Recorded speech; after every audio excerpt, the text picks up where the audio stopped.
जो शिवानी की शादी थी, पर फिर भी शिवानी के चेहरे पर मुस्कान ना होकर एक तरह की उदासी थी। उसका उतरा हुआ मुंह देखकर उसकी माँ उससे कहती है, क्या हुआ शिवानी बेटा, तू खुश नजर नहीं आ रही? कोई परेशानी है क्या? अगर कोई परेशानी है तो तू मुझे बता। हाँ माँ, मुझे बहुत डर लग रहा है। कहाँ हम लोग इतने गरीब कि हमारे पास 2 वक्त की रोटी नहीं होती खाने के लिए, तो वही मेरी जिससे शादी हो रही है वो लोग इतने अमीर हैं कि हर महीने गरीबों को खाना खिलाते हैं। शिवानी बेटा, फिर तो तुझे खुश होना चाहिए कि तेरी शादी इतने अच्छे घर पे हो रही है। तू ऐसे घर में जाकर हमेशा खुश रहेगी, ऐसे उदास मत हो बेटा। हाँ माँ, खुश तो होना चाहिए, पर मुझे डर लग रहा है। न जाने ससुराल में मेरा पहला दिन कैसा जाएगा। हमारे पास तो लड़के वालों को देने के लिए कुछ भी नहीं है। बेटा, जो किस्मत में लिखा होता है वही होता है। अब तू डर मत, मैं जानती हूँ अर्जुन बहुत अच्छा लड़का है। वो हमेशा तेरा साथ देगा। और तेरी सास निर्मला, वो हमेशा तुझे माँ की तरह प्यार देगी। तुझे अपने ससुराल में मायके की कमी नहीं होगी। भगवान करे ऐसा ही हो माँ, बस मेरा ससुराल में पहला दिन अच्छा बीत जाए। मैं नहीं चाहती मुझसे कोई भी गलती हो। सब अच्छा होगा, बस तू चिंता करना छोड़ दे। अपनी माँ से बात करके शिवानी को थोड़ा अच्छा लगता है। बहुत जल्द बारात आ जाती है और देखते ही देखते शिवानी की शादी हो जाती है। शादी के बाद शिवानी अपने ससुराल जाती है, जहाँ वो अपना ससुराल देखकर मन ही मन खुद से कहती है, कितना बड़ा घर है, कहीं मुझसे कोई गलती ना हो जाए, कहीं मेरी वजह से मेरे ससुराल वालों को शर्मिंदा ना होना पड़े। शिवानी बहू, डरने की कोई जरूरत नहीं है। ये तेरा ही घर है। तू इस घर में जैसे चाहे वैसे रह सकती है। कोई तुझे कुछ नहीं कहेगा। माँ, मैं और शिवानी बहुत थक गए हैं, इसलिए आपकी अब जो भी रस्म है वो जल्दी से करो ताकि हम आराम कर सके। और कल शिवानी का इस घर में पहला दिन है। अगर वो आज आराम करेगी तभी तो कल खुद को फ्रेश महसूस कर पाएगी। तुझे बहू की बड़ी चिंता है, अभी से जोरू का गुलाम हो गया है। निर्मला अपने ही बेटे का मजाक बना देती है।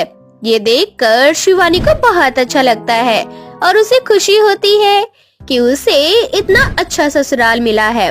सारी रस्में खत्म हो जाती है और शिवानी, भगवान का शुक्र है मैं बिल्कुल सही टाइम पर उठ गई। अगर लेट उठती तो सास की डांट खानी पड़ती। और माँ ने जैसा जैसा सिखाया था वैसा वैसा करती हूँ।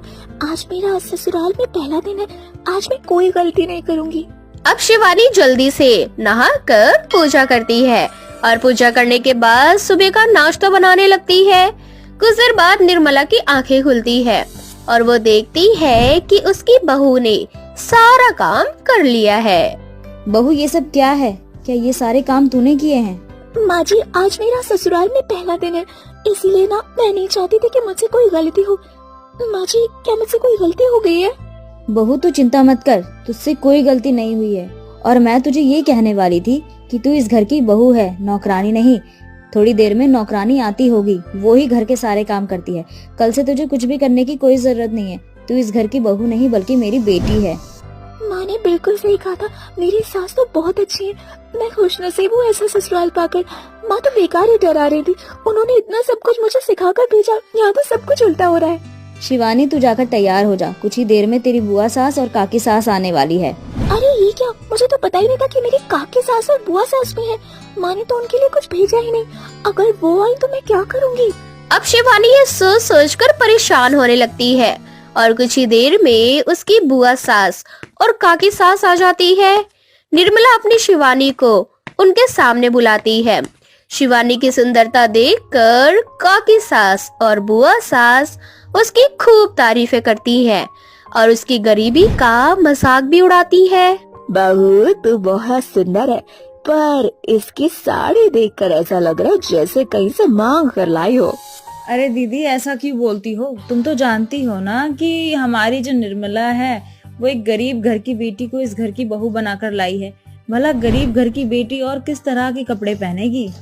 सही कहा भाभी आपने, और उम्मीद ही क्या की जा सकती है। भाभी की तो अकल पर पत्थर पड़े थे। मैंने इतनी अच्छी अच्छी लड़कियां दिखाई थी, पर इन्हें तो गरीब भिखारन पसंद आई। वैसे बहू, ससुराल में खाली हाथ आई हो या रिश्तेदारों के लिए कुछ लेकर भी आई हो? वो काकी जी, बुआ जी, हमें पता नहीं था, इसलिए माँ ने आप दोनों के लिए कुछ नहीं दिया। पर आप दोनों मेरा सामान ले सकते हैं, जो भी आपको पसंद हो। मेरी तो बुद्धि मारी गई है। मैं पूछ भी किस लड़की से रही हूँ जिसके घर में भी खाने का अकाल पड़ा है। और वैसे भी तू मुझे दे ही क्या सकती है, तेरे पास है ही क्या।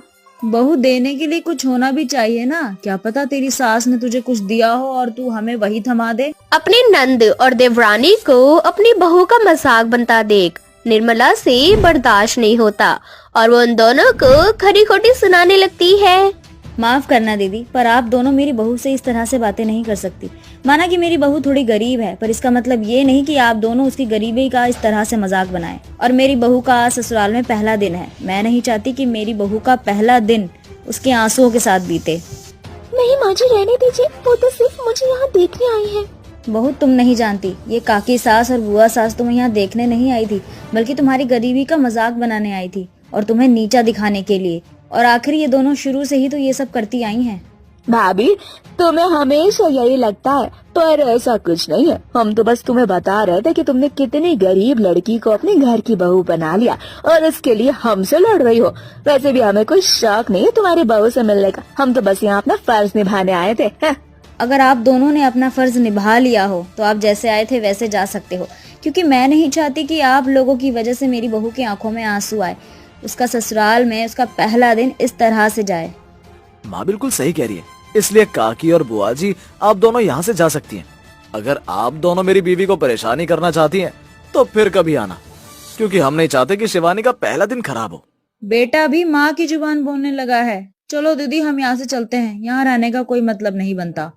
आप दोनों को जो समझना है समझ सकती हो। और शिवानी, तुम्हें रोने की जरूरत नहीं है जब तक मैं और माँ तुम्हारे साथ हैं।